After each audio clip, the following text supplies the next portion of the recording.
Graduates, walk on. I see you all. I see you all. Good evening to you, Charmaine Walker, Arlene Millwood, Andreen Ferguson. Big up yourself, Dawn Morencha. Let me pin your message right away. Charms World, Bruce and TJ Channel, presents. Noriax, Faith Duver Hines Carroll. Hello, hello. Whenever he takes that so-called wife of his own, then I go back to Trinidad. Bro Shaka Wagwan. Kerry Crooks, Wagwan sis. Guyanese number 2. Hello, hello. Green lettuce. Big up yourself. Big up yourself, Arlene Millwood. Um, hmm. We have got some crazy changes taking place, and I think it's time to take some moments out of just focusing on one subject, just to bring you some awareness, because as you see, Trump has begun his whole mass deportation order, and it has had already ripple effects, mostly when it comes to Mexicans. But this is not to say this isn't something that's going to affect every non-citizen of America, because, okay, he's focusing on illegal immigrants, but it's important to note that this is not just about illegal immigrants. This is about anybody in the United States of America, or rather America, that has no legal stay or no citizenship. So it's going to affect asylum seekers, it's going to affect illegals, it's going to affect those that have been arrested for serious crimes, as well as those that haven't been arrested for serious crimes. So while it is that people are sitting back and going, oh, it's just the people and what do crime, it's just the illegal people and it affect, we're going to go through Trump's changes in the policies of the United States of America and how it's affecting Jamaican people, because right now it not look good. So before we begin, I'm gonna go through this video that I found. It's going to give you a little bit of a background as to how this impacts on Jamaican people. And then we're going to go into the policy changes, so because say this are gonna affect plenty people. I don't even know if people realize, say, a lot of people in America are panic right now, and them have a good reason for panic, because I've never seen deportation.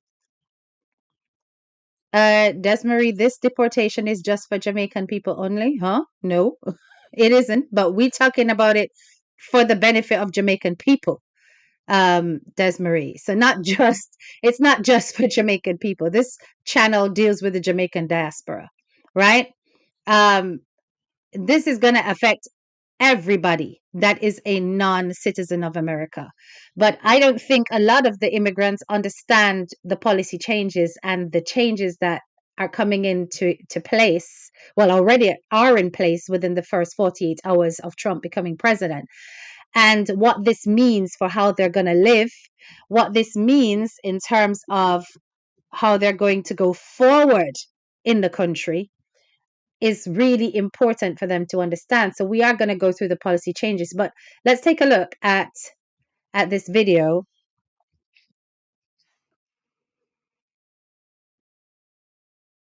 Let's listen to it.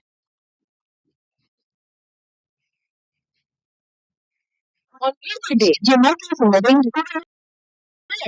signed a flurry of executive orders that sent shockwaves across the globe, with significant implications for Caribbean nations like Jamaica. Among the most striking move was the decision to withdraw the United States from the Paris Climate Agreement, a pact dedicated to combating climate change through global collaboration.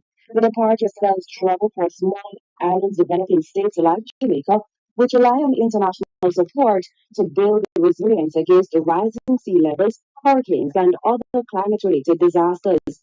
The US, a key contributor to the Global Climate Fund, is now stepping away, leaving a potential void in resources and leadership. Resources.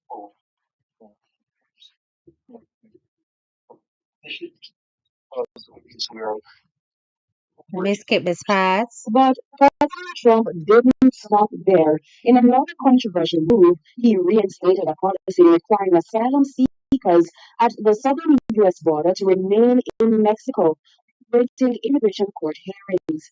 This policy will be a harsh blow to many Caribbean nationals, including Jamaicans, who cross the U.S.-Mexico border in search of a better life. Many, the dream of opportunity in the United States just grow more distant, especially for homosexuals or those fleeing sexual crimes. The other administration that demonstrates no empathy or sympathy toward those kind of situations and will not refund funding the immigration apparatus to accommodate such. So even if there's a facility of such, the agency they call it that will wreak havoc and mayhem. Kevin Clare, Managing Director of Caribbean Immigrant Services, acknowledges the harsh realities of the policy, but predicts it could ignite opposition from the Mexican government. Because already the Mexican government was working in the United States to thwart many people from their borders with the other Central American nations from entering Mexico in order to come to the United States. Already they're working in working a city Admin, deal with Desmarie, bro. No. It's a very challenging situation. Another executive order strikes close to home for many in the Caribbean diaspora is the controversial attempt to end birthright citizenship. For over a century, the 14th Amendment has guaranteed citizenship to anyone born on U.S. soil. Now, the Trump administration is seeking to revoke this right, targeting those born 40 days after the order was signed. Legal challenges are almost certain, but the implications are alarming for Jamaican families who've made the U.S. their home. They are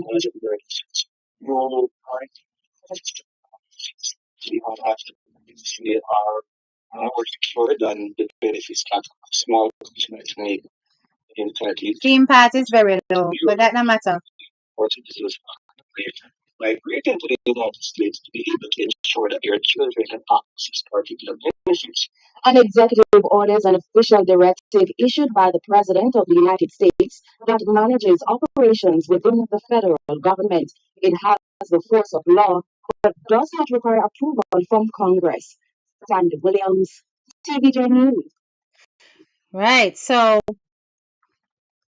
it has the force of law, but does not require the approval of Congress. But that's not 100% accurate because what I found out is that even when these orders have been signed off by the president, Congress can actually go up against that by either refusing funding to challenge it, and they can put up resistance to make it difficult for the president to sign off on things. But it's clear that they have not challenged this immigration issue. Now, I see a comment here by Max City. What's your advice to someone who's been here for a year without any papers and have overstayed? Unfortunately, if they are not brought within legal terms, I don't think there's much that can be done to avoid what's coming. So I'm gonna share with you the summary of what it is that he has decided to do step by step. Okay, the key policy changes after day one, as discussed by the Immigration Council. Listen, a lot of people are going to be in problems because what Trump are going to do? I'm not just going for illegals through raids and things like that. He's expecting you guys to actually put yourself on a record that you do not have your stay or you are a non-citizen, be it you're an overstayer or whatever, you cross the border illegally or whatever, you have got to actually put yourself on a record through fingerprints, etc. And if you don't do that, then they will treat it as a criminal act, right? They will treat it as a criminal act. But let's go through the share, okay? So hang on a minute.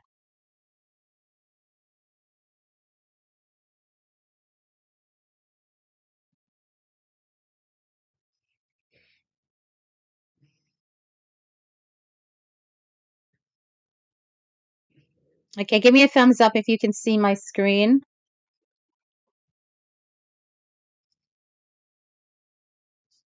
I'm gonna try and make this even bigger. I think it's important that it's full screen for this one. Let me just have this comment. All right. So, um, it says here that he issued 10 executive orders and proclamations to change the face of U.S. immigration law and policy. And he followed up the record of its first term and the promises of the presidential campaign. He's literally not backing down on anything he said he's going to do. Okay. Um, it's important, let's pay attention to this part, to understand not just the scope of the executive orders, but what precisely they aim to do and the time scale.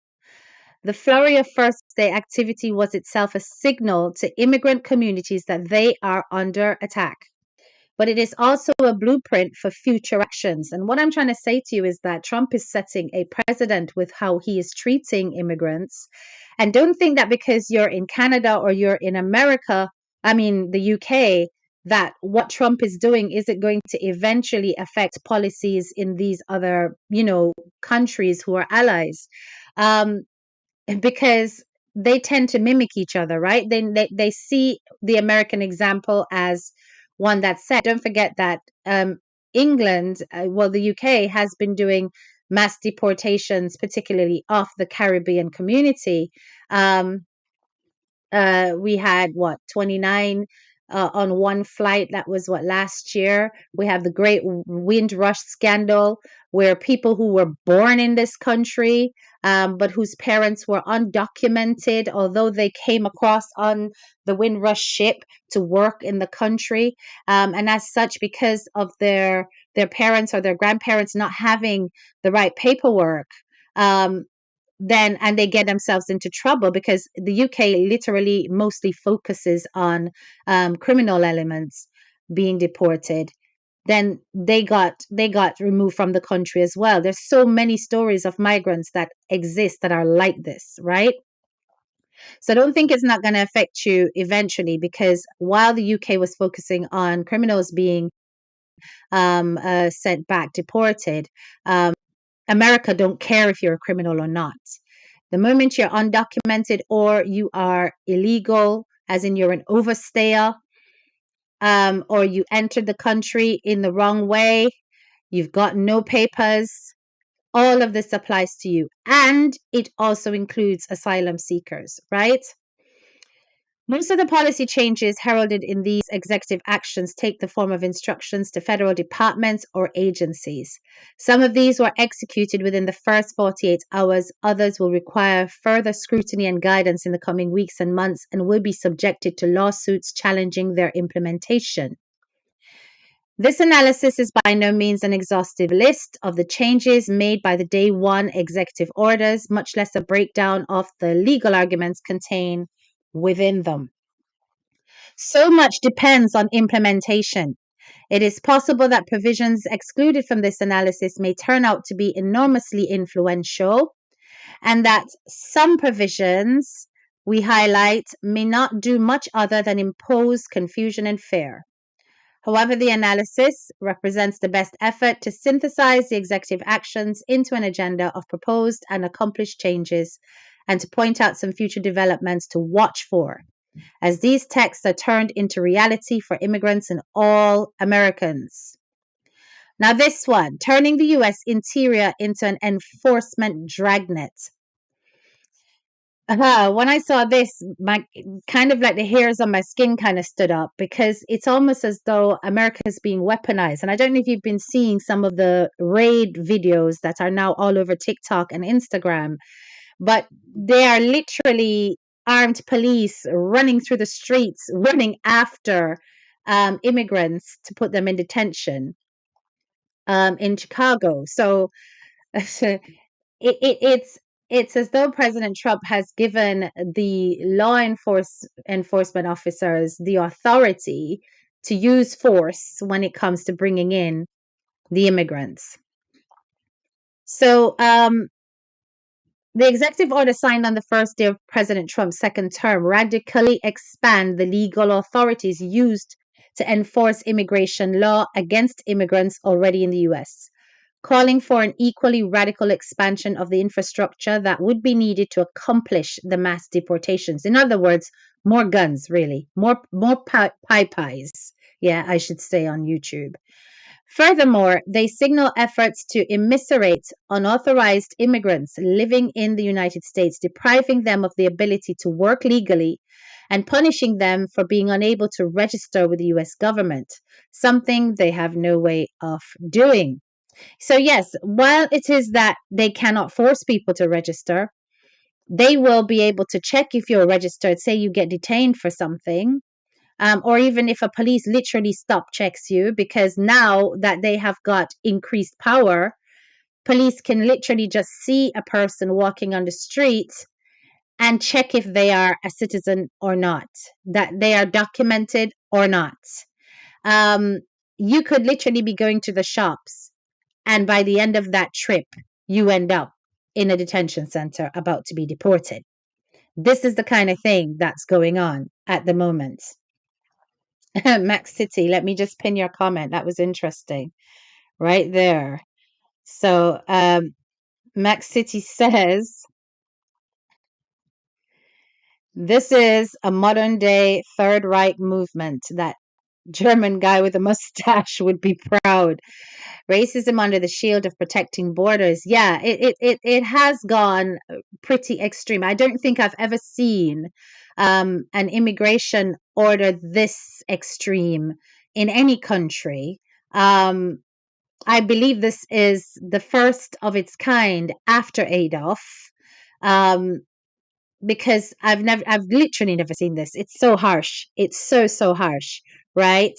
And the fact that they're giving, because police officers once upon a time couldn't actually do this, right? They couldn't just stop you and check if you are a citizen or not.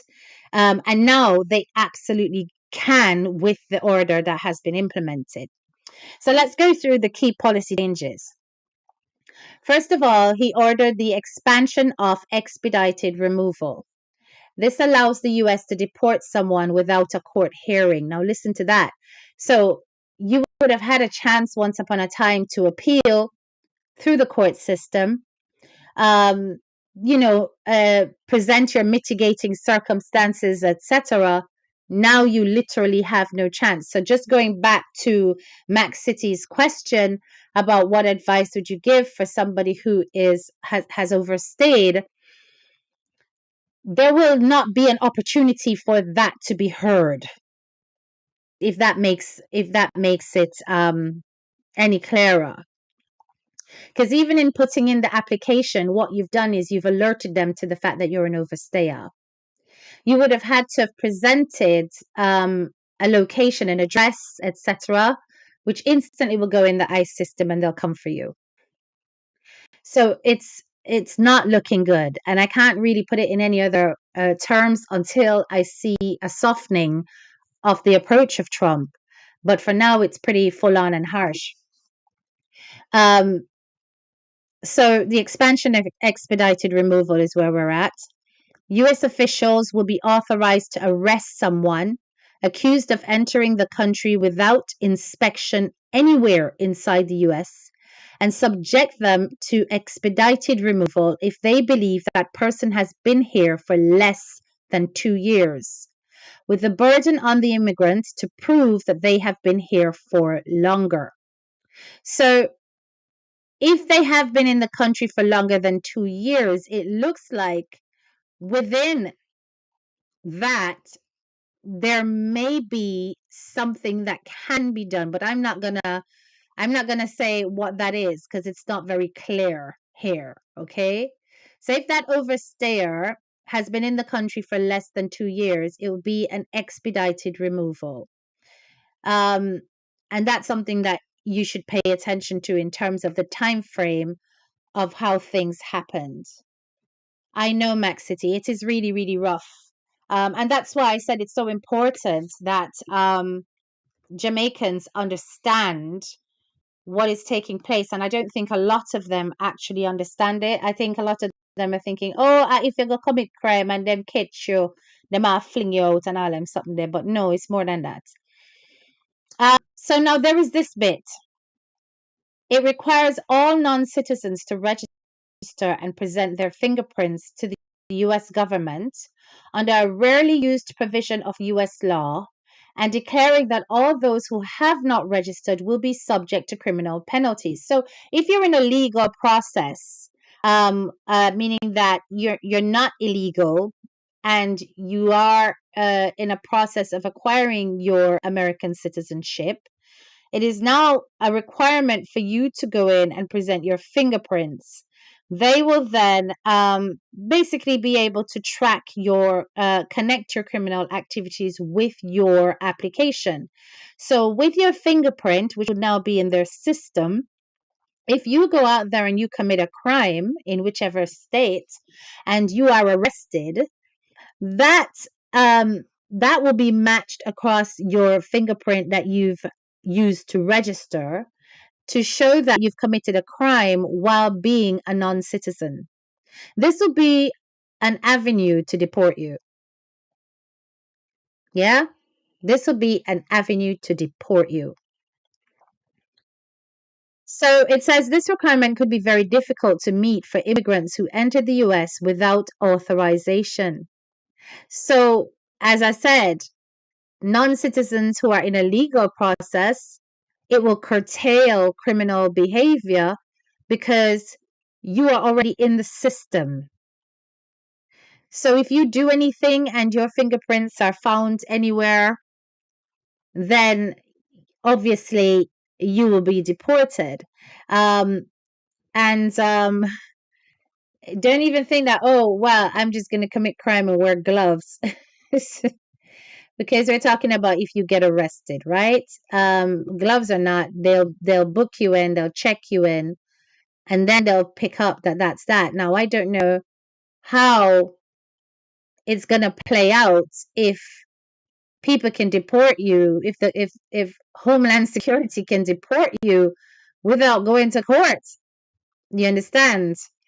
Is it that they're going to put through anybody who's arrested for a crime for a trial, or they're not going to bother and just say straight deportation without court and you have no leg to stand on? I just see so many gray areas and opportunities to actually manipulate a system into almost like a racist weapon against the migrants, because all it takes is for some detective or some officer who has got ulterior motives in terms of all ethnic minorities to just put it in that direction. What kind of steps are in place, checks and balances to ensure that human rights are not being violated? That's one of the questions that I would have to ask. So if you entered the country illegally, and you've got to register and present your fingerprint, it's obviously going to flag that you are not in the system as going through a legal process for your stay. So straight away, you will be a target for arrest and criminal prosecution. He also instructed the Department of Homeland Security to ensure that work. Now, this part really cut me because when I saw this, I felt so bad for my fellow migrants who, particularly Jamaicans, who you think you travel abroad in order to create a better life, in order to do something for your family back home, etc. Um, and there are those who currently are in the system working, having received work permits, but they don't have papers because under Biden, that was allowed that they could still be productive residents, although not citizens and although not legal in their stay. They could still work and earn. Now, work permits are not to be given to people without legal status, even if they have a pending immigration application. Listen to this. So, if you are an overstayer and you put in your application, you're trying to fix things, you're trying to go back to, a nice legal status, and you're wanting to work, you will not get that work permit. Even if you've submitted your immigration application to try and fix your life. Right now, I'm telling you this, there have been thousands of people who have received cancellation of appointments, rejected applications as a result of this. So that means that you cannot apply for a work permit, so you can't work legally, right? And by putting this in place, it also puts employers at risk who take on board people who do not have a legal status and a work permit. And let me explain. So, say, for example, you currently have a work permit under Biden's legislation. When that work permit expires, there's no renewing that if you do not have a legal status. Yeah. Me have to break it down because me I tell you say a whole heap of people, a whole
Hello, can you hear me?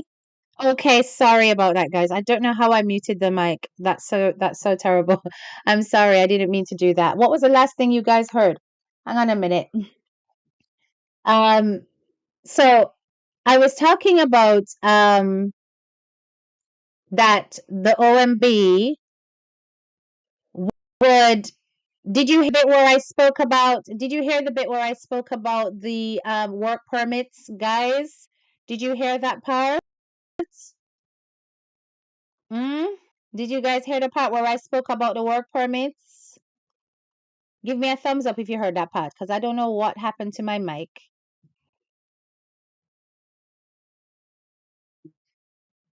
Yes, you heard that part where I spoke about the work permits.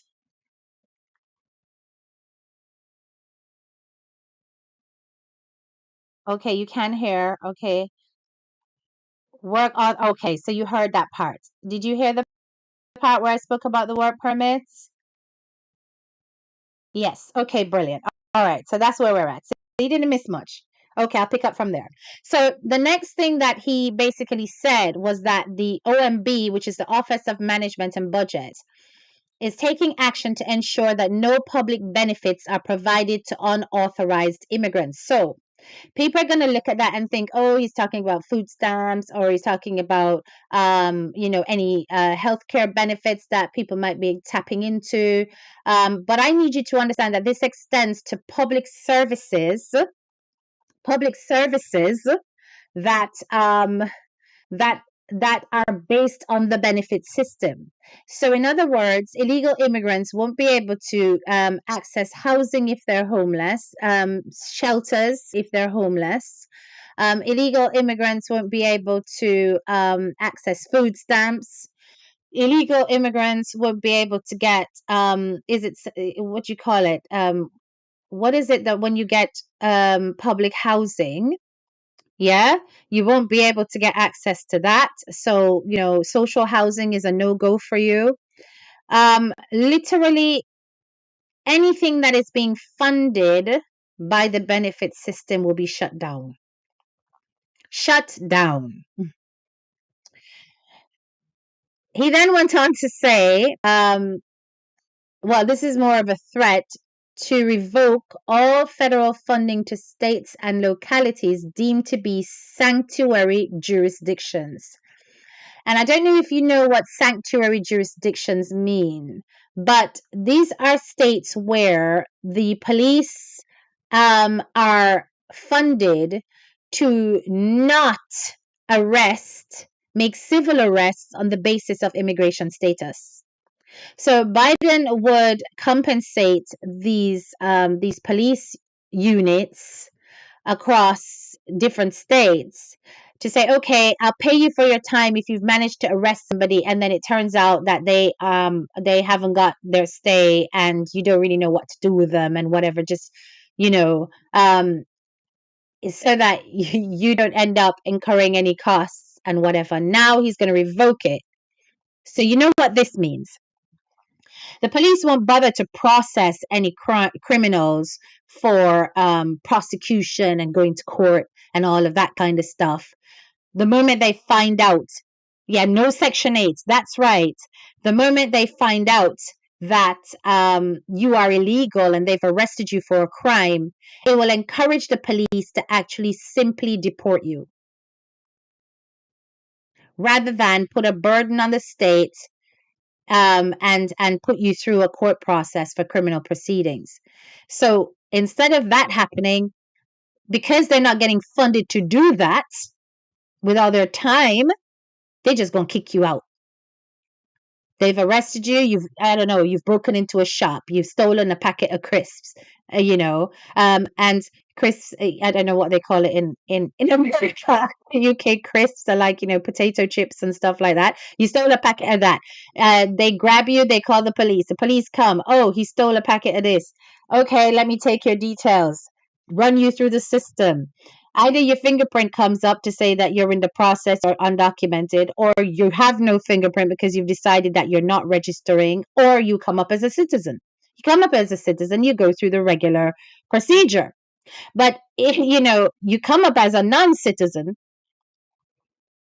then the police looks at his budget and goes, hang on a minute, have I got the money to deal with um, putting this immigrant through the system, getting this immigrant will this immigrant be able to access a public prosecutor? No, because public prosecutors, public lawyers, sorry, defense lawyers come under the benefit system. Listen to what I'm saying. No, there's no budget for that. Right? Okay, straight detention. You're going to be deported with expediency. Right? Normally it would be petty theft, but I'm telling you that they're going to use it as an opportunity to get you out. Because if they don't have the funding to the states and the sanctuary jurisdictions, if they don't have the federal funding, they're not going to bother to go through all of that with you. Yeah? You're gone. He then said that he's ordering DHS, that's Department of Homeland Security, to expand 287G agreements with state and local law enforcement to mobilize them as partners in enforcing federal immigration law to the maximum extent permitted by law. So that right there, the 287G agreements, is about how much brute force can the officers actually use when it comes to arresting, detaining, and getting the deportation expedited. So he wants it to go to the maximum extent permitted by law. You resist, they may try to submit you physically, and you resist again, they could shoot you. I'm just saying that by pushing it to the maximum extent permitted by law, we've seen what happens when the maximum extent permitted by law isn't the case, and they still end up a pie people, right? But then basically, I'll go rough you up. And if you give too much problems, you could lose your life. That's basically what he's saying. He also decided to revoke all Biden policies setting priorities for immigration enforcement. So Biden had an app where asylum seekers could meet up, where they could end up getting into the process of getting documented. That app was shut down with immediate effect the moment President Trump went into power. So now asylum seekers have no clue what to do, where to go, or anything. Asylum seekers are being treated like illegal immigrants, and all asylum seeking applications have been halted, cancelled on the spot. So there are so many videos on TikTok, guys. You can go and have a look at it, but there are so many videos on TikTok of people who are just bawling their eyes out. And because they're there as asylum seekers, and they're been told that they had an appointment in the pipeline in order to get themselves documented, and have received text messages to say your appointment has been cancelled without any opportunity to appeal that.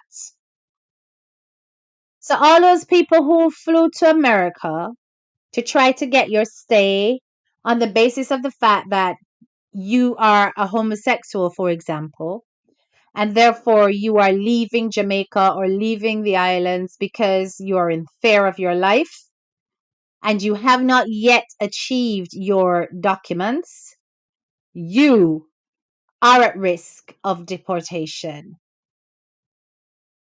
So what's already happened? So the expansion of the government's expedited removal authority was announced effective January 21st. They revoked the Biden era enforcement policies immediately, hence the cancellation of that app. Um, so what happens next? Next is the registration provision. So I would imagine they're going to have to act on that pretty quickly. Remember, right now, the focus is on blatantly illegal immigrants. Just pay attention to that. If you notice, we're seeing thousands of immigrants trying to storm the South Mexican border, some of whom did manage to get through but were swiftly arrested. Well, I would imagine most were arrested. There must have been one or two or three that got through. But right now, they're focusing quite heavily on, placing a stronghold at your border points. And then they're also focusing on getting rid of all of the illegals who are criminals. It's happening stage by stage, but they're working on the priority ones first. Priority ones is get them damn criminals in our system who are foreigners out. We don't want them here.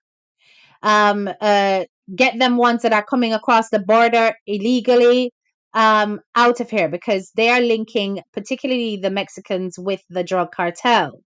That they have brought that element of crime heavily into the country and they are financially benefiting off it.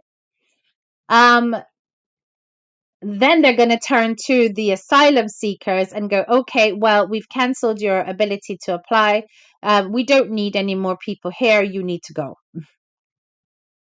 Yeah, it's a tough one. It really bad. So the next step is to get the registration done. So it's the systems involved with people having to come forward and declare themselves as non-citizens. So after going through all of those other phases, they're going to turn to the people who literally just don't have stay, as in don't have citizenship, but are in the country legally, right? So they're going to go for the registration provisions. Via the Department of Homeland Security, the Department or the Department of Justice. This may be used as pretext for arrests. The extent to which will be relied upon is unclear, and further guidance may illuminate it. It is unclear how the federal government intends to prevent work permits from being issued to immigrants who are allowed to receive them under current law and regulation, such as asylum or green card applicants. Further guidance will clarify to what extent this may affect people with existing work permits. I would imagine that it would be a case of, because if I'm just putting my head in terms of immigration law in the UK, it would be a case of those work permits would run their term, and then when it comes to either renewing it or when it comes to the time of renewing it, it would be declined. So this is also something that could affect green card applicants or asylum applicants. Not, I would imagine, not necessarily people who already hold their green card. Okay, because once you already hold your green card, I think that would be considered a legal stay. But you would still have to register with your fingerprints as a non-citizen. The administration may seek to change the underlying regulations that allow many unauthorized immigrants to obtain work permits. Any effort to either violate existing regulations on work permit eligibility or change those regulations would likely be subject to lawsuits. So, next would also be the instruction to OMB to prevent unauthorized immigrants from receiving public benefits. According to this summary, this is a vague thing. And to what extent it signals future policy changes is unclear. And I think he is deliberately leaving it vague. Trump is deliberately leaving it vague so it gives him room to fully flex his muscle. So I think it's really important and imperative that non citizens prepare for the very worst case scenario. What it all means. To get a handle on what these executive orders do, it is worth pointing out what they do not do. And that is focus on immigrants convicted of serious crimes, which is exactly why I think it's important that the Jamaican community are aware that this is not just about those that are in the criminal system that are illegal. It doesn't focus just on them. It focuses on everybody. everybody, good, bad, ugly, indifferent, right? Um, the initial wave of executive action scales up a mass deportation operation that everyone without legal status in the US will be highly vulnerable on the first day these practices go into effect. By invoking the registration provision, the Trump administration is threatening to turn all immigrants and criminals by setting them up for the crime of failing to register. And this is the thing. Get to exactly, hurry up and do it. You understand? Go through the processes, the legal processes that are necessary, or and get to know citizenship. Because at the end of the day, this whole thing of if you like, okay, you decide say, so me not going, me not put my fingerprint down because anyone let them run my fingerprint, them gonna know say me not have no papers. And it doesn't take much because I bet you the knock-on effects of things will be all right, we're gonna squeeze them out. So let's make it a requirement for them to have a number attached to their registration. And that number needs to link, so it could be your social security number, needs to link to any employment that they have. So employers will have a way of checking if they are registered as a migrant on the system. And then let's impose fines on those employers, serious fines and jail time. That if they employ them knowing that they haven't registered on the system with their fingerprints, it's going to discourage people from employing them even if they currently have a work permit. Do you hear what I'm trying to say to you? So they could have a work permit under the current jurisdiction.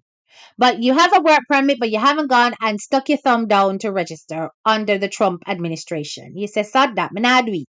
Me not put my thumb on nothing. Me just go hold my work permit because me don't have it already from Biden and me go and work. I'm saying they're going to find a way to squeeze you out.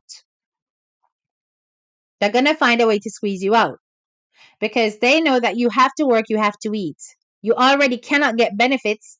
Well, eventually you won't be able to, because it's still in the process of being put into place. But you have to work in order to feed yourself. So the only way the government's going to be able to handle this is to put pressure on the employers to make sure that they do not employ anybody who has refused to register.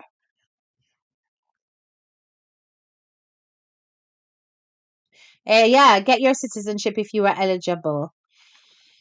Valma Miguel says not everyone wants to be an American citizen. No, no. Well, I don't. I've never wanted to go to America to live. I go there to visit. And the last time I went to America, I was in Atlanta at my aunt's house, and I still didn't like it.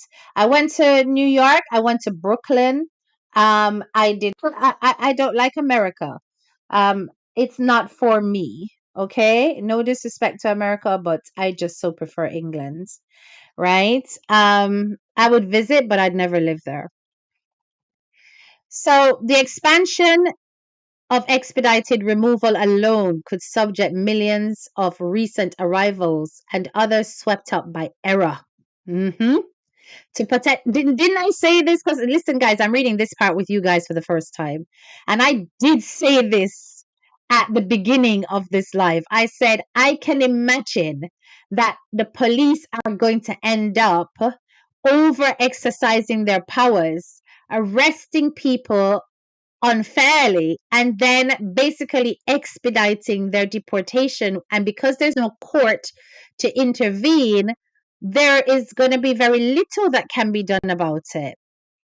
So the expansion of expedited removal alone could subject millions of recent arrivals because, remember, they are particularly focused on those who are in the country for 2 years and less, and others swept up by error to potential deportation without a court hearing, depriving them of the chance to demonstrate that they qualify for legal status.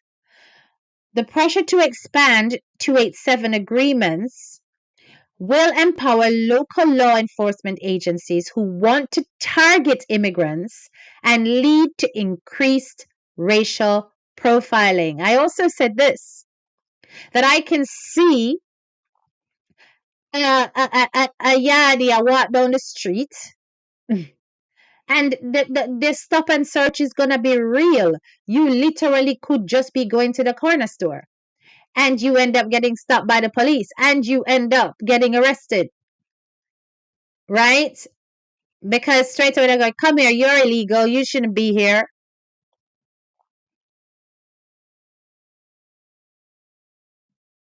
So let's take a look at this comment by Linda. There is no harm if you are in the country with the current administration in place. This is the benefit if you intend to be here for some time. There's dual citizenship between Jamaica and the US. Yes, that's right.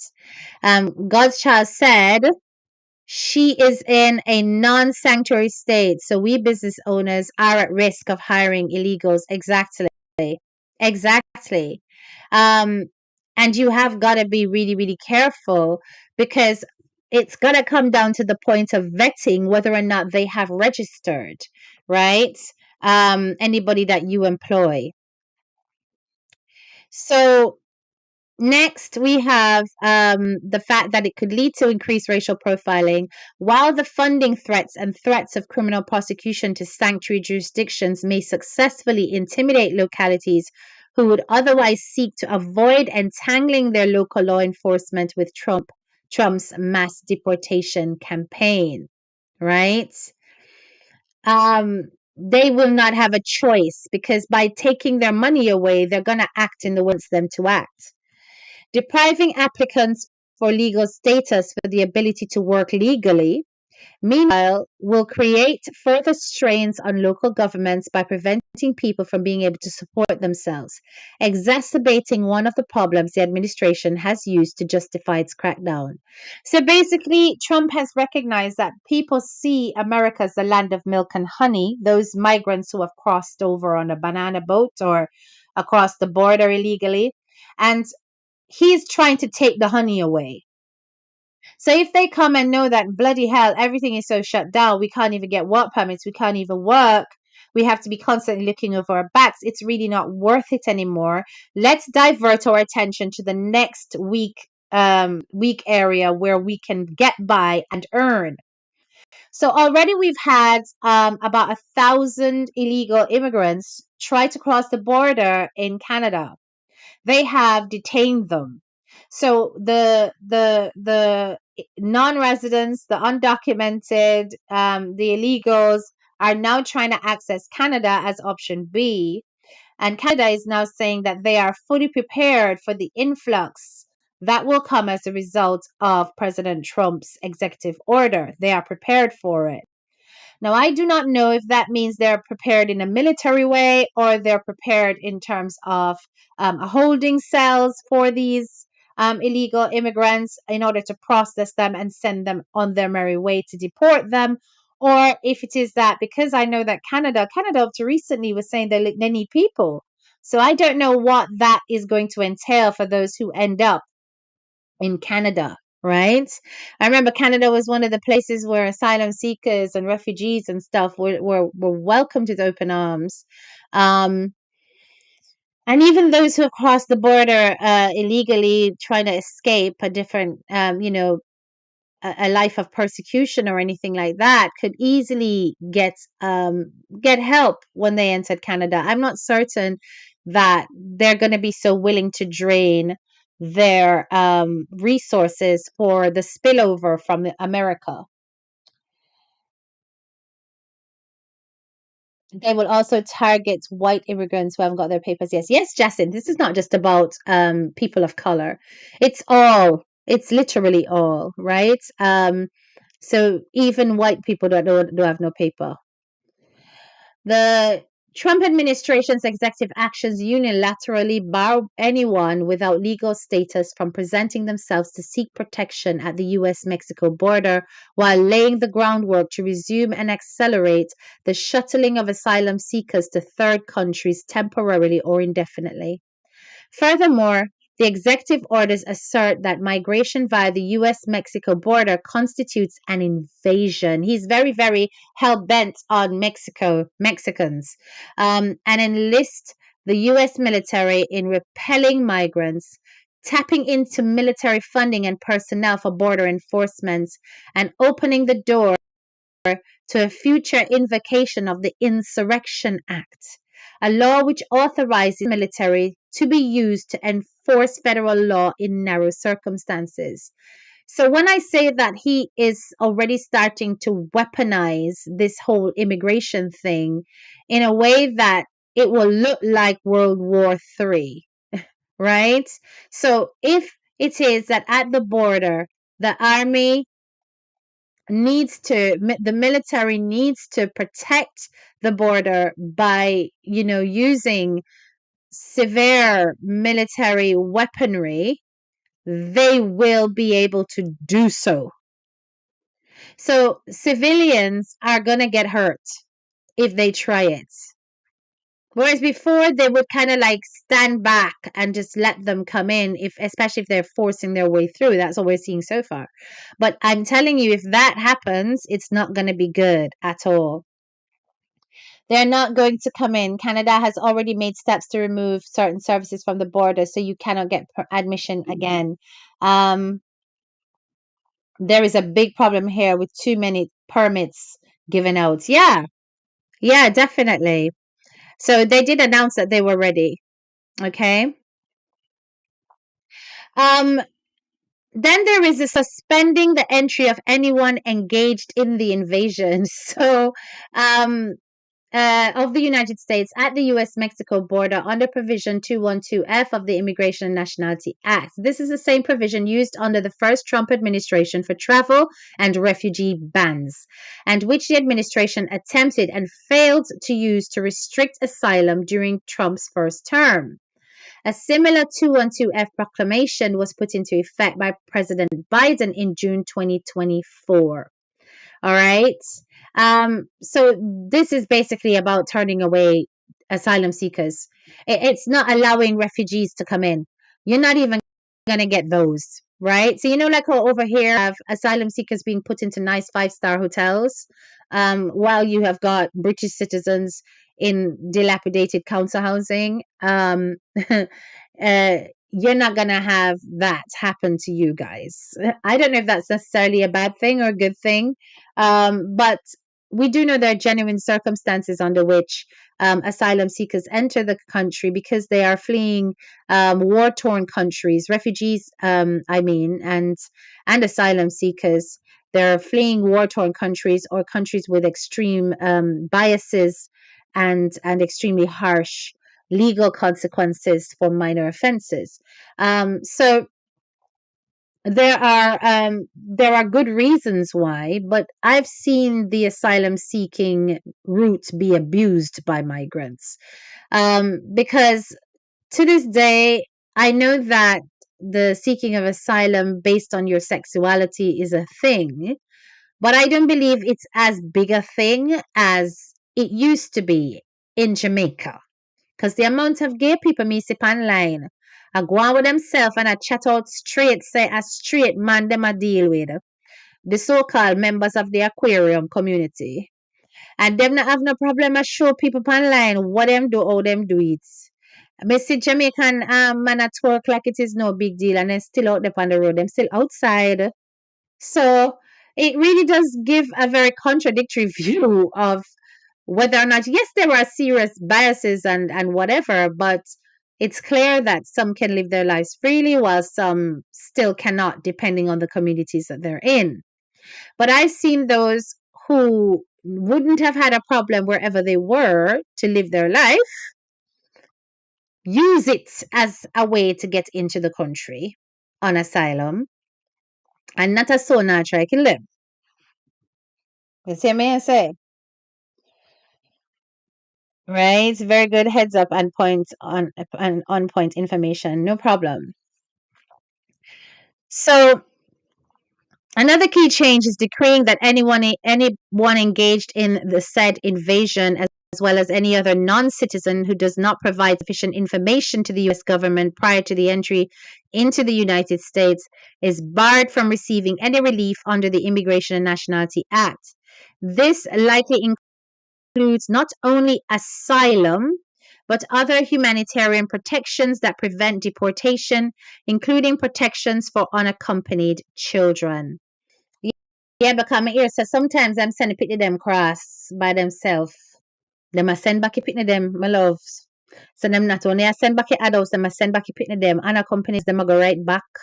Mm-hmm. They're going to be eliminating the use of the CBP One app, asylum appointments at ports of entry. Stranding on the Mexican side of the border, an estimated 270,000 people who had either made appointments or were waiting for their chance to present legally or were waiting to win the appointment lottery. So, as I said to you, the app was shut down. That app was by Biden, under Biden's administration. That's no longer in existence. Okay? So, all of them appointments are cancelled. New world is coming, and if you guys spend your time studying and investing in digital assets instead of CMR, you would have 6 times your money between November to and no. I want to Francesca. Francesca, sweethearts, let me just put you on timeout. Because you me a focus on one other topic you want to talk about CMR. You want me to talk about CMR because I'm telling you, there are things that I need to say, and I am just awaiting things in writing. And come back in at 30 minutes when you take CMR timeout. Um, I'm awaiting some legal information. I'm already in touch with the right person. So no hole in us this on the CMR because what I've already heard alone, when I do that next live, it's a go shake, But anyway, let's keep focusing, right? So directing DHS and the State Department to reinstate migrant protection protocols as soon as possible. Directing the State Department to begin negotiations with other countries to accept U.S. deportations of asylum seekers under safe third country agreements. So, in other words, they've got their safe third country lists. If you come to the U.S. as an asylum seeker, they can redirect you. So, say for example, they thought that Guyana was a safe country. I'm just giving an example. You come to America going, I'm seeking asylum, I'm escaping Barbados. What's your reason for asylum? Because I'm gay and they're trying to take my life. Okay, there's no space. So, you know what? We're going to redirect you. You're going to go to Guyana, right? Guyana's going to take you. Okay, so you can go and live there. Mighty God. So negotiations will be made with these other countries, and this, I suppose, is a way of tempering um, justice so that they don't look completely inhumane. Okay, fine, you can't go back to Barbados, but we have an agreement with a list of countries here, and they can take you. Declaring a national emergency to unlock a legal authority permitting the Department of Defense to redirect military funds for border enforcement, including construction of permanent and temporary border barriers, which has already taken place at the Mexican border, the South Mexican border, and expanding detention capacity, and directing the Departments of Defense and Homeland Security to mobilize sufficient personnel for operational control of the U.S.-Mexico border. So that has already started to happen. They did already declare a national emergency there. A reporter that I saw on live said it didn't look very much different from before. They did have that first surge, but that was before of thousands of migrants trying to get in who were quickly detained. Assigning U.S. NORTHCOM, the Department of Defense Combatants Command, responsible for the protection of the U.S., Canada, and Mexico, the mission of sealing the borders. So, in other words, like I said, it's about a military defense, a military response to anybody who tries to cross it. Nobody cannot cross it. You understand? So Trump means business. He means business. He wants to establish a process to declare certain cartels as foreign terrorist organizations. So this is more about the drug trade that has had a great impact on criminal statistics in the United States of America. And he wants to declare these cartels and any associated organizations with them as foreign terrorist organizations in order to invoke the most extreme military response when it comes to arrests, detaining, and so on. It's going to be viewed as basically an attack on American safety. Yeah. So he's doing things behind the scenes that will also basically threaten any potential immigrants who's coming across the border illegally. He is making sure that all of the military cards are lined up so that it's not just a policing affair. And he wants an extreme response if anybody tries to cross the barriers, right? Um, so things that have already happened for the sealing of the borders. The app has been disabled. Like I said, that happened on the 20th of January with all the asylum appointments cancelled with immediacy. The asylum ban is in place as of the 21st of January. No more asylum seekers. The US government announced that it was re implementing the Remain in Mexico program on January 21st.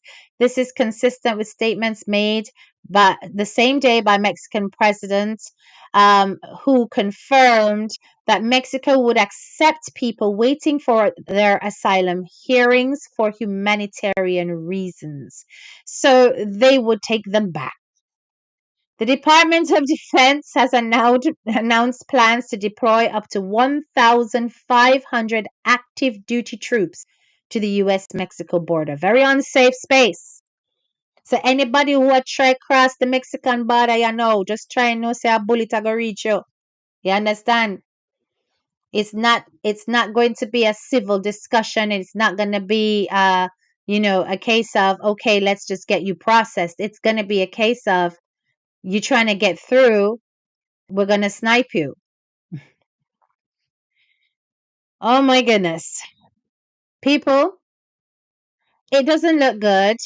And if anything, I would strongly encourage that you do not be an overstayer or you do not step outside of the terms and conditions of your stay and that you try to remain legal.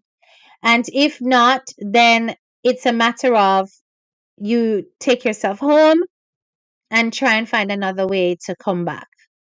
Because many try to take the chance of running off. No, it's not the time for that. No, it's not the time for no running off. You understand? And if you are not in a legal process of getting your stay, you're a non-citizen, you better go register so that they can keep a track of your registration, your application process. But I also suspect that they may even use that to deter applications. That it could be like, okay, we have somebody here who's applying. We've got their fingerprint here, but hang on a minute. They've just registered their fingerprint on this system. But when we go into the system with this fingerprint, their fingerprint already existed.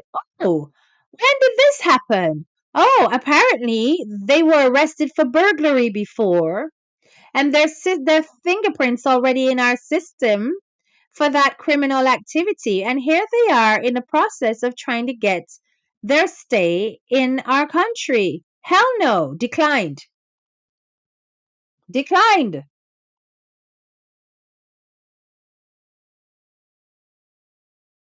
Declined. I'm pretty certain that's going to happen. Hmm? Donald Trump have a second look policy on immigration paperwork.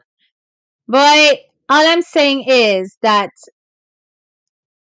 we now know that asylum seekers are it's a hostile environment for asylum seekers. They're going to be diverted to a third safe country lists, and not the United States of America. In addition, when it comes to forced entry physically across borders, it's going to be regarded as an invasion and met with military proactive response, right? Um, so it will become very difficult to seek asylum in the United States of America, right? Or to seek any kind of humanitarian belief. I never thought it would have extended to asylum seekers, guys. This is very, very sad. This is very, very, very sad. So we got non citizens, we've got illegal immigrants, and now we have asylum seekers being targeted. Hmm? Now, this part is very, very important, particularly for those of you who have children in the United States of America and had that under circumstances where you were either undocumented, illegal, or didn't have your stay. And this is for people who are married to, you know, citizens but haven't yet had their stay. Listen, the day one executive actions target a broad range of people who currently hold or have traditionally qualified for protection under U.S. law. These protections range from programs put in place by the Biden administration to statutory authorities, to the constitutional guarantee of birthright citizenship. So this are for the likes of Ivani. Anyway, key policy changes declaring that the federal government will no longer recognize the U.S. citizenship of babies born after the 19th of February 2025 on U.S. soil. Okay, so Ivan is out of it. So we have a cutoff date. If you have had your child last year, if you had your child on the 18th of February 2025, if you have your baby then, right? So we have a futuristic date. So if on the 18th is your due date, if your due date's the 20th of February, you try do a woolly pa jiggy jiggy and get that baby out by the 18th of February, okay? Yeah. That's what I realized. KITY, it don't include Ivani. Um, so as I'm saying, if you know that that baby who is you are unlawfully in the country, um, has temporary lawful status, and the father is not a U.S. citizen or green card holder. So, if the dad is an American citizen or green card holder, you good. If the dad is somebody back in Jamaica and you cross the border or you overstay or whatever, and you bring your belly with you and say, okay, if I push out the baby, yes, so the baby gonna get citizenship and we can get the citizenship through the baby, you will not be allowed to remain. You will have no protection. So you won't be recognized, your child won't be recognized as an American citizen, and you won't be able to apply for citizenship through that child. So if your baby is due on the 20th of February, yes, asylum seeker applies to her. That's right. If you breed, you know your baby up the 20th of February. Go make sure say yes. Ask on a boyfriend for giving a cervical sweep. I'm laughing, but it's not funny. Yeah, I met that baby come before the 19th, my loves. Because if that baby come on the 19th or it come after that, you gonna get screwed. Just try know that. Baby born on the 18th, you're good. Baby born on the 19th, a problem. Directing the Department of Homeland Security to end Biden era parole programs it deems to be impermissible uses of the president's parole authority. The Cuban, Haitian, Nicaraguan, and Venezuelan parole program is specifically singled out for a likely termination. Directing a review of designations of temporary protected status made by the Biden administration. There is no temporary, there's going to be no temporary protected status. They're going to review how that's designated, which means that some may have it and a lot less people as well will have it. So they've already started to phase out the parole program. Which parole programs will be targeted remains unclear, but could include policies of parole for those released at the U.S. family reunification parole programs, and humanitarian programs such as Uniting for Ukraine and the Afghan parole program. All of those they're going to get rid of. And that's really about getting rid of any of the potentials for these countries to apply for any kind of asylum or refugee status. It also remains unclear whether phasing out will simply apply to new grants of parole or whether the administration will attempt to revoke existing parole grants before they are set to expire. So right away, the federal government has declared it will stop recognizing citizenship of certain U.S.-born babies after February 19th. It is still unclear how this will work in practice, especially given the essential role that the state governments play in issuing birth records, as well as uncertainty the wording of the order poses for LGBTQ plus parents and parents using in vitro fertilization. The effort to unilaterally revoke birthright citizenship is already facing multiple lawsuits, and the implementation of this effort may be halted through the courts. So there is a possibility that this could be challenged at court level, but so far they've announced it.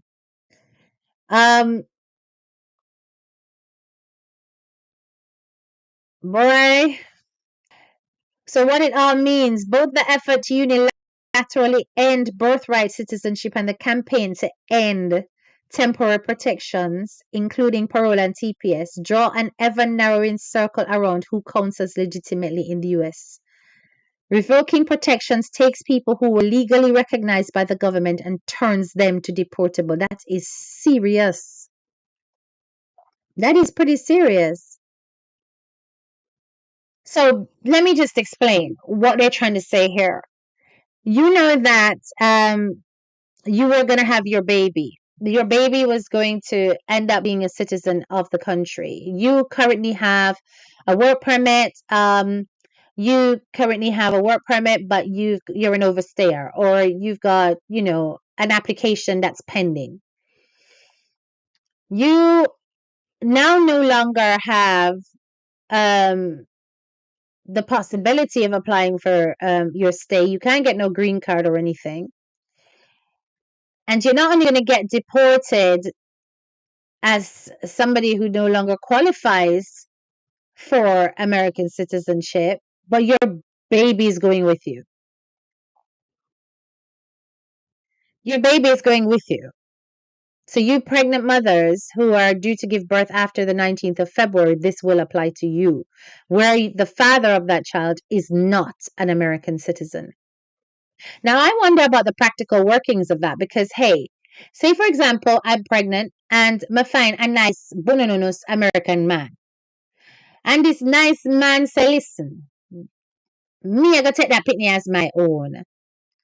I'm gonna claim that that child is my own and I'm gonna own that baby.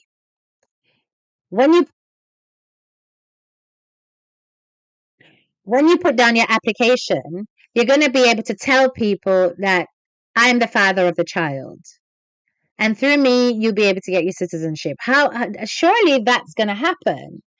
But is it that the government plans to do DNA tests and to make sure that whoever this American citizen is claiming to be the father, that there's a blood test that verifies that this is true, or whatever, however they do it, if they scrape cells off your tongue or whatever they do, or your cheeks, or I don't know what they do, but How are they going to verify that somebody is not passing off as an American citizen's dad in order because he's fallen in love with an immigrant woman? Is beyond me. It's beyond me. So they're subjecting immigrants to uncertainty and anxiety as they attempt to plan for the next steps in their families' lives without knowing what, if any, legal status they will have in the United States in future.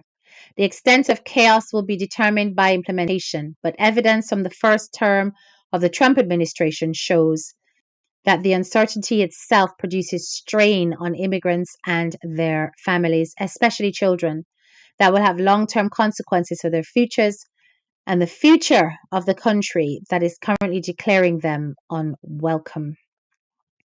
Um, so this is about refugees. That the arrivals of refugees has been suspended indefinitely, and that will take place from the 27th. So this is futuristic stuff. That from the 27th of January, the arrival of refugees will be suspended, um, which is about realigning the U.S. refugee admissions program. Right. That suspension means comes with a promise of a future travel ban for certain countries. So if it is that a whole bunch of refugees start coming in from, say, I don't know, Haiti, then they'll not only be sent packing and back, but Haitians are not going to be able to travel to America because there's clearly a risk of them running off there. So travel bans will affect everybody in that country, not just those people. You're sure they will do DNA? Yeah, I think so. Directing the federal government to design a refugee process that selects only refugees who will be able to assimilate into the United States. Now this part, you know what this part is about, people?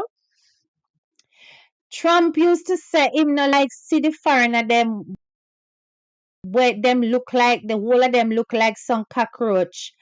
And so the Chinese them, they all live in they all speak their own language. None of them speak English. I can just hear his voice. None of them speak English. You don't understand one thing they're saying. They go to schools with their foreign languages. They put pressure on the education system. Our teachers can't teach them because they don't speak English. We don't want them, right? I bet you that they're going to have to pass a literacy test in order to settle as a refugee. The very few that he's going to have, because he's limiting it considerably. It's suspended for now, but he's going to limit it eventually, right? You can't assimilate in the United States. You can't speak English. You don't know nothing about the country. You know, you can't come here, right? Now, a lot of English people would agree with that one. Listen, I remember one time back in the days when I used to be in the classroom, I was teaching, and this little boy, we were doing a PSHE lesson on different religions in our country, and the Muslim religion was one that we were discussing, and them wearing the hijab and what it means. And the little boy, little English boy, he just blurted out, "They all look like that, like letterboxes." Do you know what a letterbox looks like? Let me tell you what that child. I said at first I laughed because I didn't realize it was racist. Because honestly, he said it, and I instantly visualized it. I was like, "Oh bloody hell!" Oh my god, But clearly, it's what he's heard. His parents saying that they look like letterboxes. It's a terrible thing to say, but it's just the sheer, and I'll show you what I mean. It's just the sheer difference of how these people um, appear to people who are ignorant of different cultures and unwilling to tolerate them. So let me show you what a British letterbox looks like. I don't know if it looks the same in America or in Canada. It's the red one. Letterbox UK uh red. Let me see if I can find it. They said that they look okay, here we go. So they say that he said that they look like post boxes with their hijabs, which was so unbelievably rude. But I'm gonna show you um what that child was saying. I mean, this is gonna have prices on it, but it doesn't matter. Look, and this was a little boy in primary, guys, making this statement. Um, oh, hold on. Let me make this a separate box. All right. Look, look, them terrible. You see, through them eye them in your soul, and them have on the hijab. That, that's what the child was saying. There is genuinely a lack of tolerance for anything different. It's a lack of tolerance, and it's a hatred of anything that imposes on their culture as to them the foundation culture of their land. They want you to come here and become English.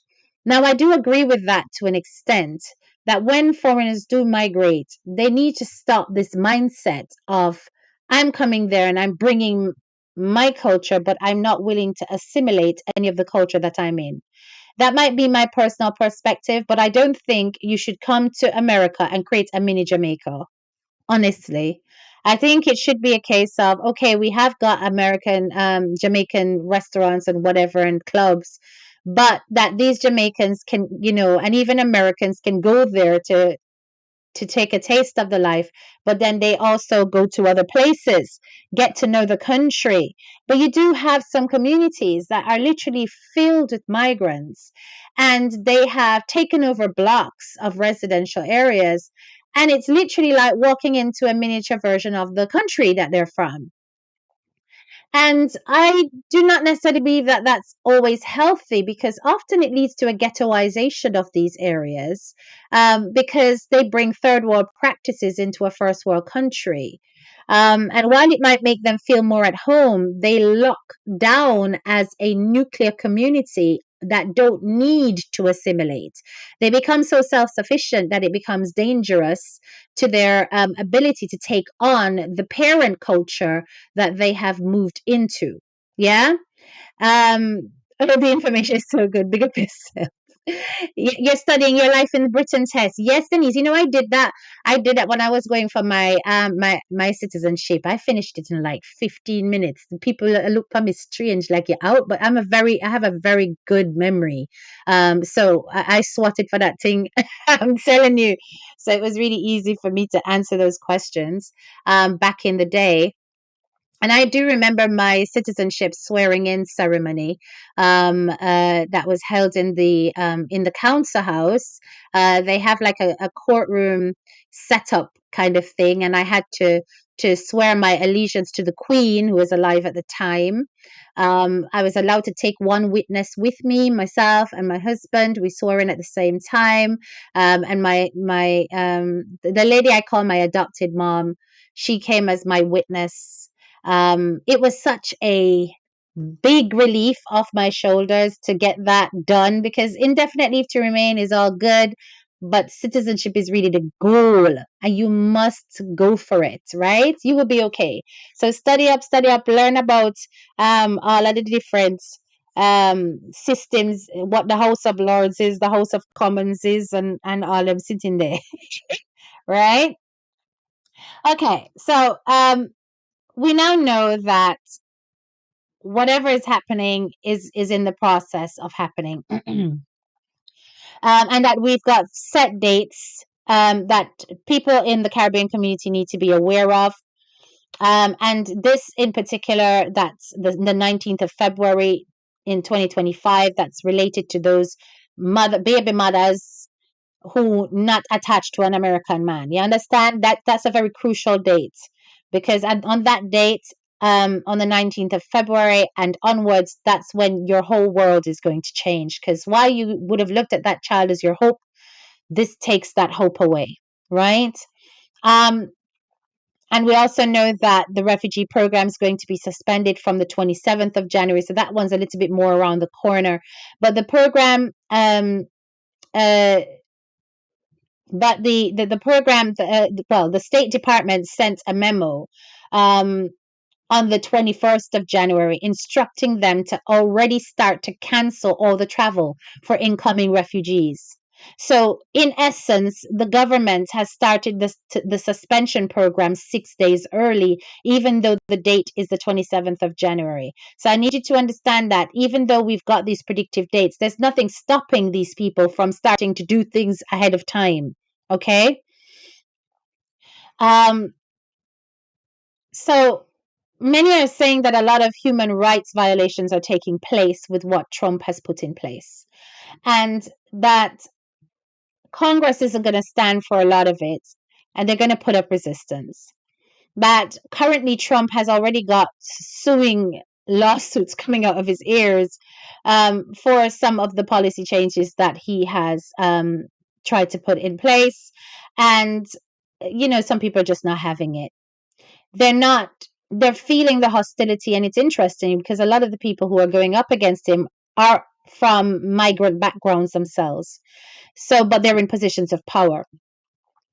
I'm going to tell you that this man um, believes in a philosophy of extreme vetting, right? Extreme vetting. And he's going to make it 10 times harder for people to slip through the system without documentation. You're going to be subject to an elaborate scrutiny.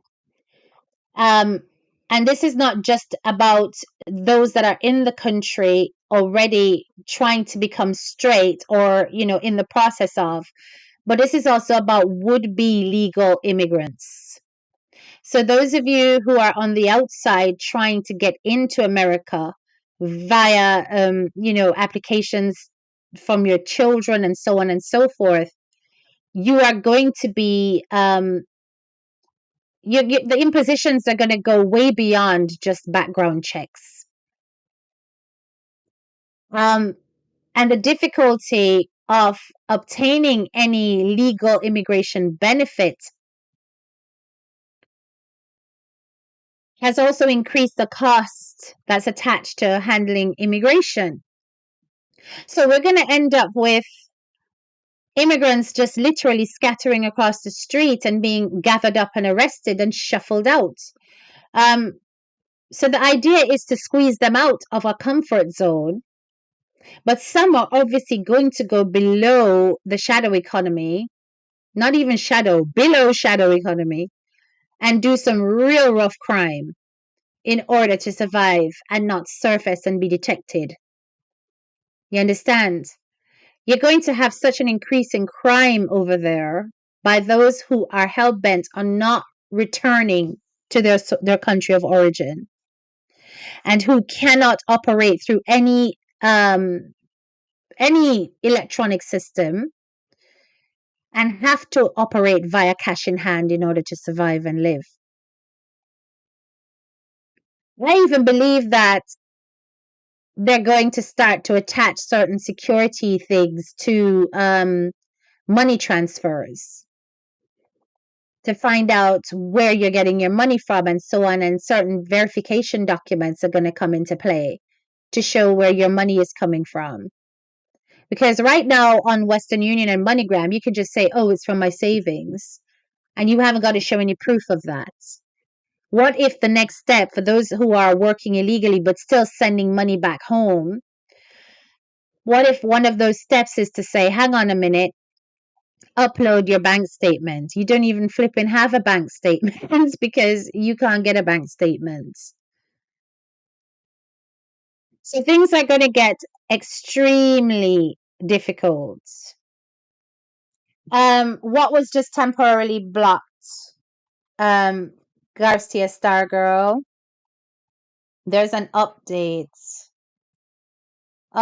A judge blocked the birthright citizenship issue. Oh, a few minutes ago. Okay, so we did say that it was going to be subject to to certain legal approvals. Let me have a look at what's happening.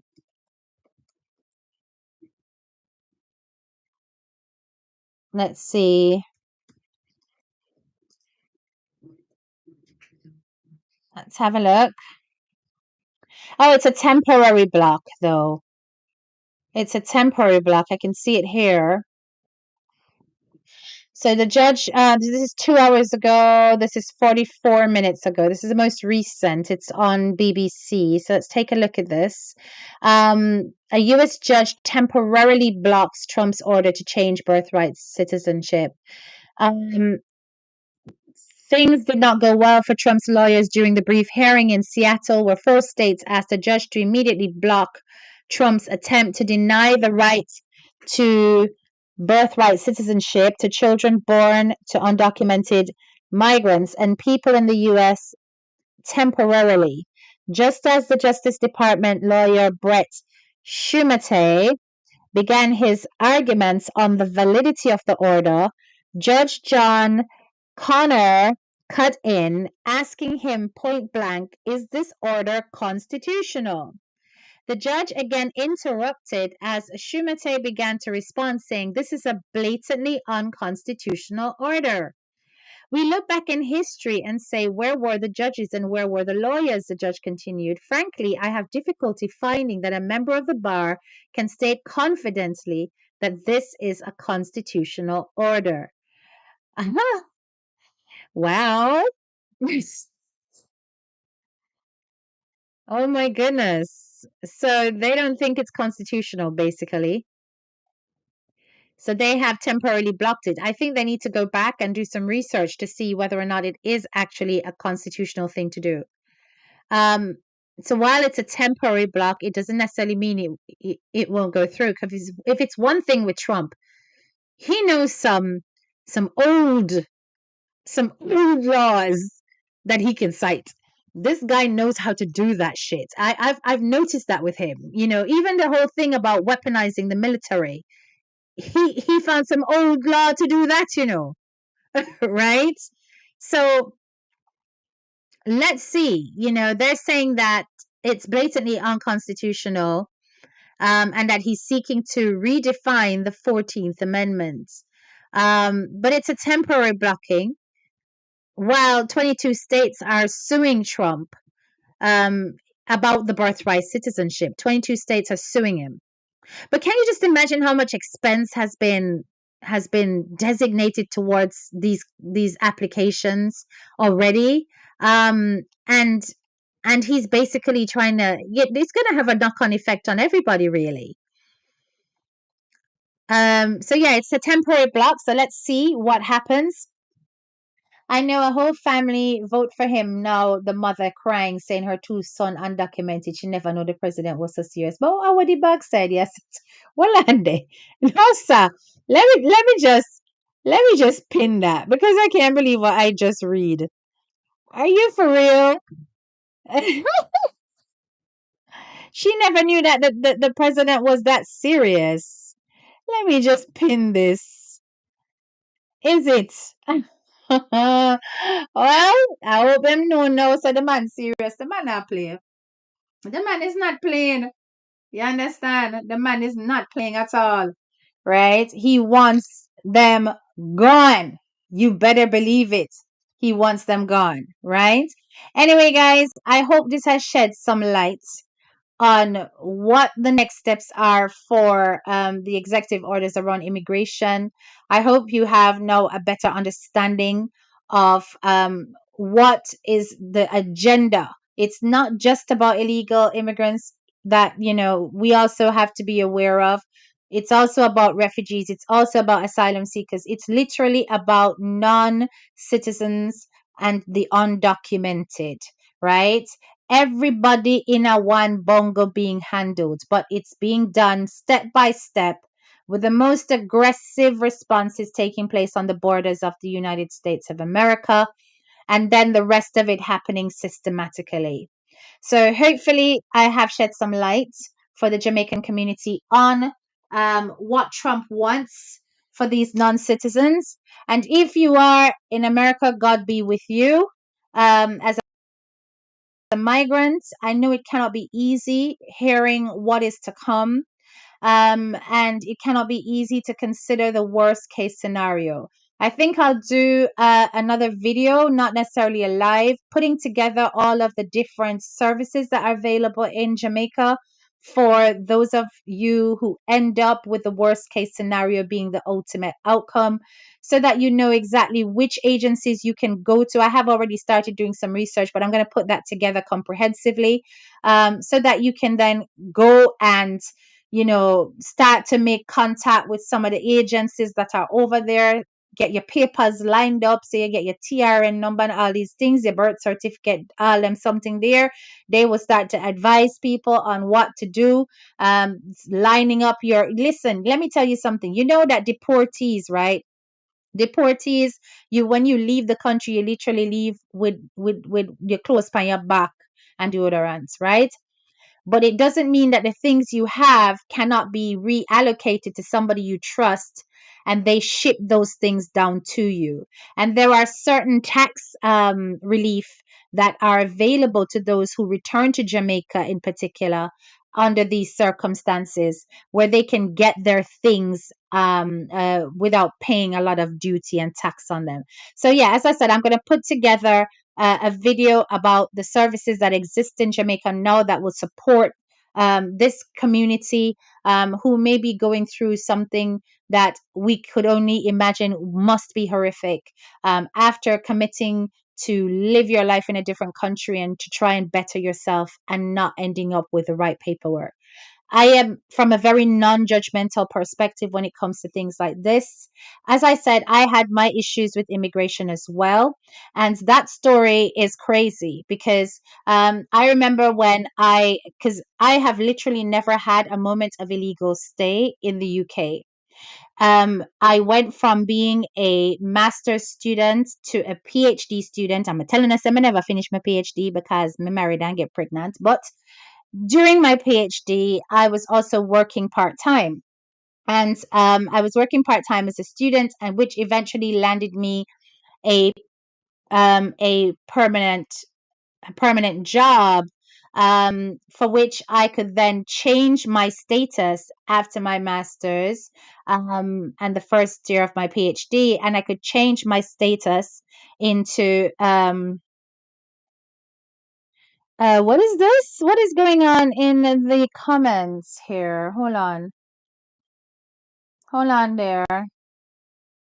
What is happening in the comments about Francesco? I was not supporting. I was telling y'all I strongly felt the first male color on Vibe shows. Okay, guys, stay on topic. If it's one thing about me, whenever I'm discussing a subject, I'm discussing a subject. But you see, when I'm not, uno no discuss it in the comments, right? Stick to the topic and stop bring other people things over here. Right now, we are talking about this. You understand? So, like I said, um,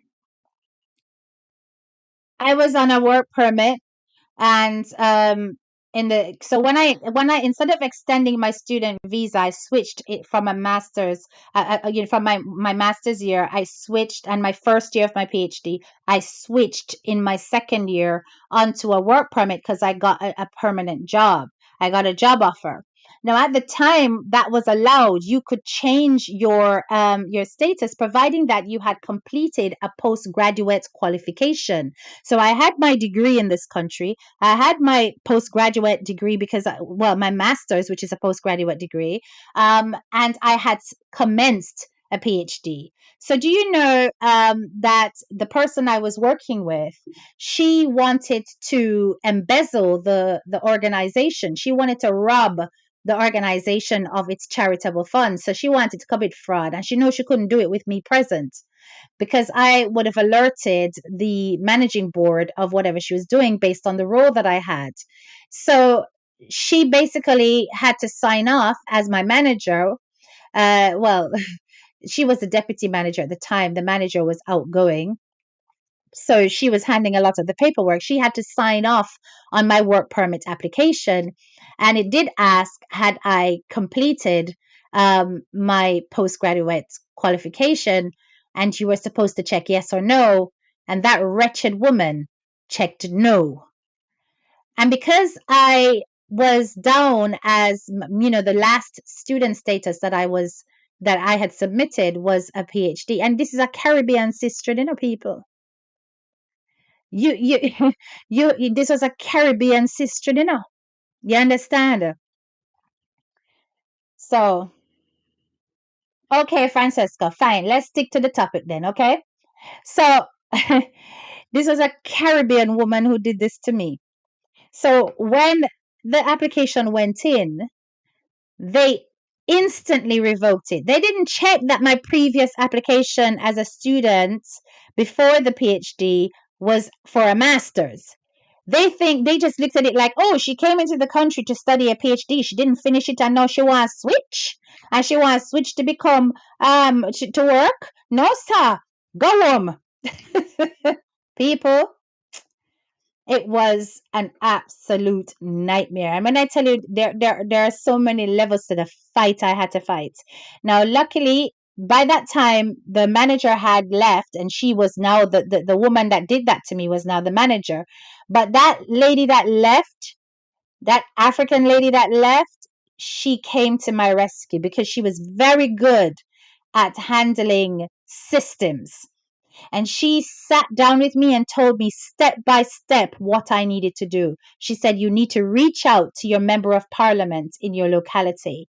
You need to document everything from the moment you entered this country up to this point to show that you've had no illegal pause in your stay. You've never been an overstayer. You've always been within a legal category of residency in the country. You also need to show them that you had completed a postgraduate qualification as a master's graduate, include and put it in chronological order and create an index of all the documents that you're going to attach. Me say, people, my clerical and administrative head got to work, And because I was also trained as a person who never throws paperwork away that is 10 years that is younger than 10 years, I had everything that I needed because I keep my file. You see, people, practice this. If you are in a country and you have paperwork that show where you work, your application documents, you must take a photocopy of every pay slip you ever earn in this country, everything like that, any registration with any doctor, all of them something there, as long as it is not older than 10 years, you keep it in a file and you separate it. You keep your bills, your taxes, everything in a file. So I file everything within 10 years. And then after that, no, I put everything together, put tabs on all of the documents to show that I have never had an illegal pause in my stay. I have always been in this country legally, right? Because when me I tell you, say, the people them right back to me and tell me say that me have left the country. Yeah? I mean, me not had a right for appeal. And I had to go through my MP. My MP then wrote to me and said that we are going to write to the Home Secretary to ask them to put at least a temporary pause on this while the investigation takes place. That went through, that was successful because hello, my MP read that application and said, but this girl is very organized and never mess about in our country yet. What is this? This was clearly an administrative error. And once that happened, they reviewed everything. And during that time, people, could I work? Nope. Couldn't work. Couldn't work. Could not work at all. So during that time, my husband could work. I couldn't work. Right? It was a rough period in my life. That was the first time I ever experienced difficulty and hardship. You understand? In this country. But we pressed through with the little one salary where I come in. My husband never leave my side yet. That's why when me tell people say my husband not marry me for stay. Cause when me and my husband married, neither one of we never have no stay. He understand it was work permit that lead to indefinite eventually. Right? And him as my dependent. But I'm telling you, at that point, It felt like, you know, when you feel like the whole world are crashing by you. It's a terrible feeling. That is why I don't judge anybody who have immigration problems because I know what it feels like. And sometimes it's a legitimate problem, and sometimes it's a problem that is an error in the system. But me fight it. Me tell you, say, I proud of myself how I take on the home office and win. Then write back and apologize and said it was an error in the application process and that they did not back check my previous applications to show that I had indeed achieved a postgraduate qualification, therefore entitled to work in the position that I was going for. Boy, immigration problems are not easy thing. You understand? And I easy something. And at the time, at the time when everything was going on, I was also pregnant. 'Cause remember, you know, I did start the PhD and I put the PhD on pause because I was I was on a work permit. So I could be pregnant. I did get married. And the time had come to renew the work permit. And then I pick up back the PhD, so I'm going to do it part time. So they could see that I was on the system registered at the university still, but part time and not finished. They could also see that my surname had changed and I had married, and they knew I was pregnant and working. So all of them something they was allowed. But then when them see that now, them say no, sir, but she not finish her PhD because that wretch, she come from Guyana, you know. I may have good friend from Guyana, that wretched girl from Guyana, you know, so she went down though. Yes, she was arrested. She stole so much money from the organization. I wouldn't even tell her no because that I go give her where me live. And me have some real haters and stalkers who just hitch up in my business. But may I tell you, say she got arrested. She did years behind bars. That girl thief over 200,000 from the charity. Mm-hmm. Wicked girl. Yes. So everybody have their immigration story. I don't think there's anybody that don't have an immigration story. And it's not like going home would have been so bad for me, but it was not my aim. I've never wanted to stay in Jamaica. From when I was a teenager, I wanted to live in England. It was always my dream because I always felt that Jamaica was too small for me. And that was then. But boy, when I go visit Jamaica now, Jamaica coming like a foreign. A little foreign that it's very different now to when I was growing up there. Yes, to the point where now I can imagine living there. And even though I'm a property owner there, I just have that rented out as an Airbnb. I don't go there, go live. You understand? I just go there. I don't even stay there because I have a long term tenant there at the moment. But I'm telling you, I believe that Trump is just he's taking a very severe response and he's using crime as his fuel to get rid of all immigrants. But you're going to get rid of some good people, some people who are actually helping your economy. And I suspect that the economy is going to crash because a lot of the jobs that many of the citizens don't do, your non citizens are doing. I'm aware that even the healthcare system over there is full of immigrants. So I don't know how he's going to justify this, especially removing their ability to work for themselves. You know, the work permit, revoking the work permits of these people. You're going to make them become a burden on the country. And I can just imagine that crime is going to spike. But anyway, I wish you guys all the best. Okay. And yeah, big up on a nice clean self. Graduates, Aliko Barta, what should I say? But I've ever know so tell me they are.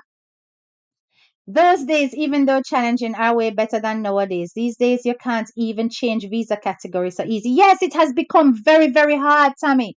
It has become very, very, very hard to do that. You can't change categories anymore. You know, not so easy at all. I came as a child and got indefinite leave to remain at the airport. You see all them something there, them thing they not happen again. Them thing there was lucky time. Do you plan on finishing your PhD? Anne Marie, no. I don't have any intention of finishing my PhD because what is the flipping point? I don't plan to become an academic. I don't intend to go and lecture in no university. Any PhD me I get in at my old age have to be honorary, my love. Even at the time, let me just confess, I never wanted to do a PhD.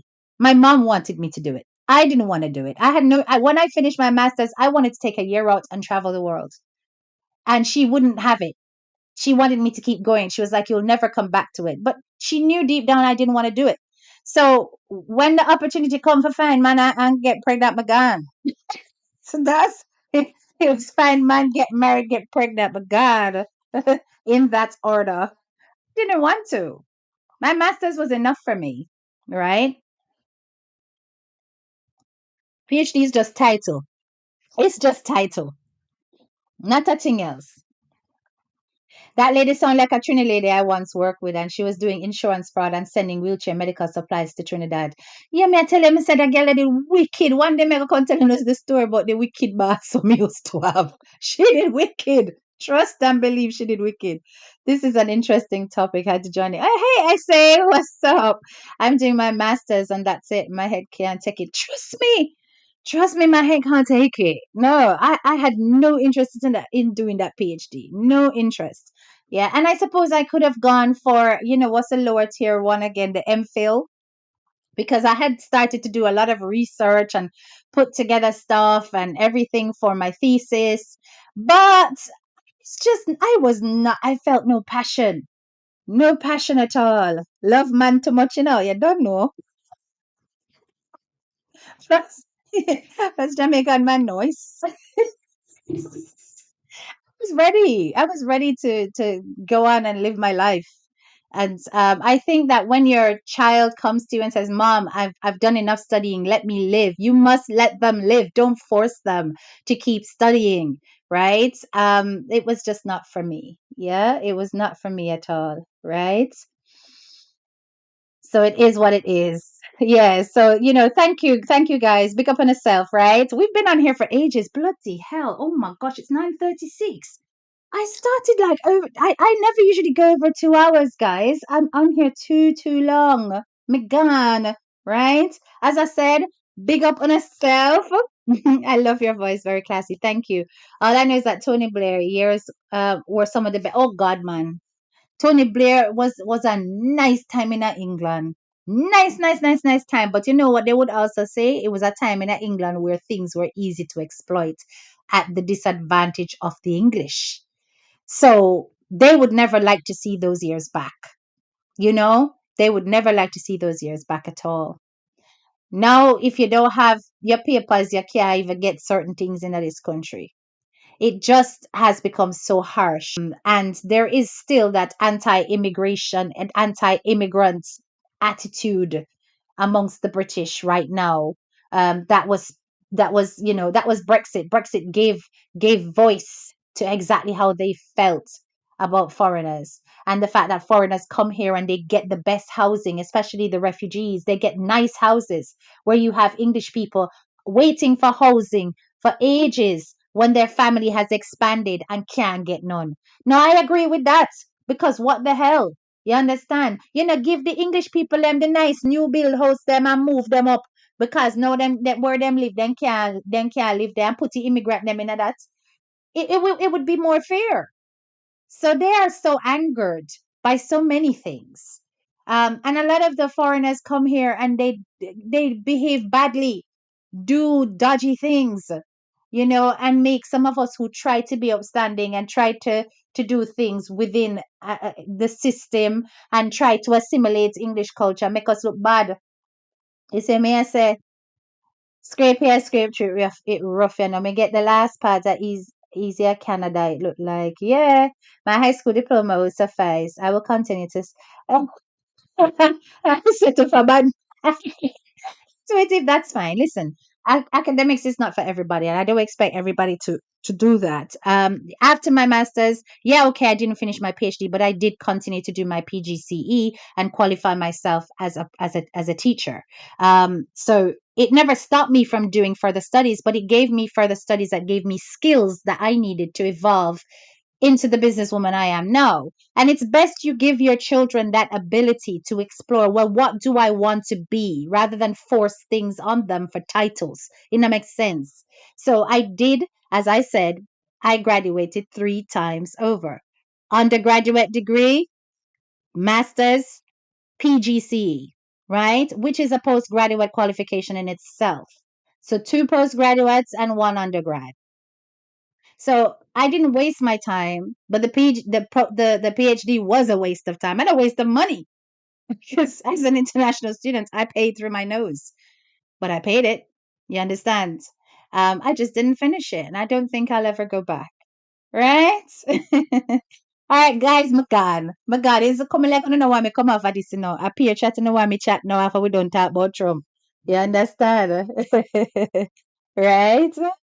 Yes, Elisha tell yes, but but yes, guys, just make the most of your migrant experience. Make the most of it. Don't give up and don't think that there is nothing beyond that. If anybody is in this terrible situation where they're facing deportation, as I said, for the Jamaican community, I'm going to put together a video where you can see what's available and what's there to support you should you have to face returning to your island. Big up on a nice clean self, and thank you so much for attending a touch of class with HTK. I do hope you have found the live very stimulating and informative. Please also remember, we say justice for Jay, and that not stop. We shall continue with that topic, but that will be tomorrow. Drop the purple hearts for me now, please, before we go. Me not stay till no 10. Go yeah? Me a come off. Not stay till 10. Drop the purple hearts, people. Me a come off, me a come off, me a come off. And I'll talk to you guys tomorrow. Bye bye.